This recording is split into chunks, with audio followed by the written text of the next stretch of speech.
잡스입니다. 이제 돌아다녀 봐도 날씨가 너무 좋아서 봄이 된 게 아닌가 싶습니다. 요즘 10,000보 이상 걷기를 생활화하려고 노력하고 있는데 날씨가 너무 좋으니 행복합니다. 주식만 보면서 핸드폰과 컴퓨터를 많이 보기보다는 가끔씩 산책하고 걷고 그러니까 너무 좋네요. 최근 부동산 및 상가 임대 수익률에 관심이 많이 생겨서 살펴보고 있었습니다. 그런데 제대로 된 좋은 위치의 상가가 아니면 굉장히 어렵다는 걸 알 수 있었습니다. 보통 4에서 5% 수익률이란 걸 알 수 있었는데요. 물론 대출을 풀로 다 받아서 자기 자본을 적게 들어간 상가거나 부동산이라면 수익률은 훨씬 올라가겠지만 그럴 경우에도 공실이 생겨서 문제가 발생한다는 걸 배울 수도 있었습니다. 또 겨울철이 되면 건물 관리에도 많은 신경을 써야 되고 자연재해에도 신경을 써야 한다는 점을 배울 수 있었습니다. 그래서 상가 수준의 돈을 KTNG 주식을 사서 배당을 받으면 어떤 이득이 있을까 하고 예상을 해봤습니다. 물론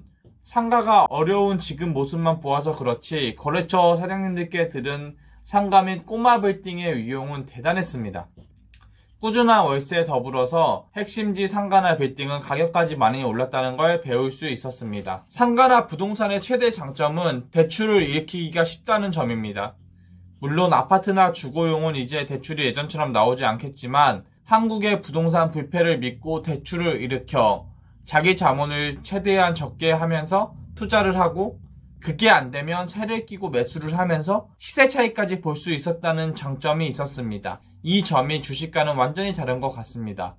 저변동성에 많은 레버리징까지 가능한 부분이요. 그러나 상가와 같은 수익형 부동산의 단점도 분명 존재하는 것 같습니다. 요즘 같은 불경기, 그리고 시대가 온라인으로 이동하고 있다는 점, 그리고 레버리지를 일으켰는데 세입자가 잘 구해지지 않을 경우 금융이자 등등 위험성이 없는 건 아닌 것 같습니다. 물론 어디서든 잘하는 사람은 잘하겠지만요. 그러나 저 같은 사람이 쉽게 덤빌 부분은 아닐 거라는 걸 배울 수 있었습니다. KTNG와 같은 배당주는 어떤 장점이 있을까요? 먼저 기업의 성장성이 좋고 배당도 꾸준히 성장해 주었다면 매수 후 추적 관리만 할 뿐 사람과 직접적으로 만나지 않아도 된다는 장점이 있었습니다. 사실 사람 관리, 건물 관리 직접적으로 한다는 게 참 쉽지는 않은 일인 것 같습니다. 저희 집도 다가구 주택의 밑에 월세를 주고 있는데 보일러 고장, 내부 인테리어, 수리 등등 할 게 참 많은 것 같은 게 지금 많이 느껴지거든요. 상가도 영업하는 건물들을 돌아보면 화장실이 터지고 불나고 세입자와의 갈등 등 해결해야 할 게 참 많은 걸로 알고 있습니다. 그러나 KTNG와 같은 배당주는 그런 게 없어서 참 좋은 것 같습니다. 그렇다면 KTNG와 같은 배당주의 단점은 무엇일까요? 단점은 레버리지의 적극적 활용이 쉽지는 않다는 것입니다. 주식은 특성상 변동성이 엄청 크고 주식을 담보로 대출을 받으면 어느 정도까지 주식이 떨어져 버리면 반대 매매가 나오거나 돈을 더 넣으라고 말합니다. 그게 조금 어려운 것 같아요. 즉, 규모를 쉽게 키울 수 없다는 단점이 있습니다. 그럼에도 불구하고 만약 컨셉을 잡고 적금 대시 5년간 모은 다음 이런 식으로 간다면 나쁘지 않을 수도 있다고 봅니다. 마지막으로 월배당 형태가 아니라는 단점이 있습니다. 보통 한국 배당 주식은 삼성전자나 기타 몇몇 기업을 제외하곤 연배당을 주기 때문입니다.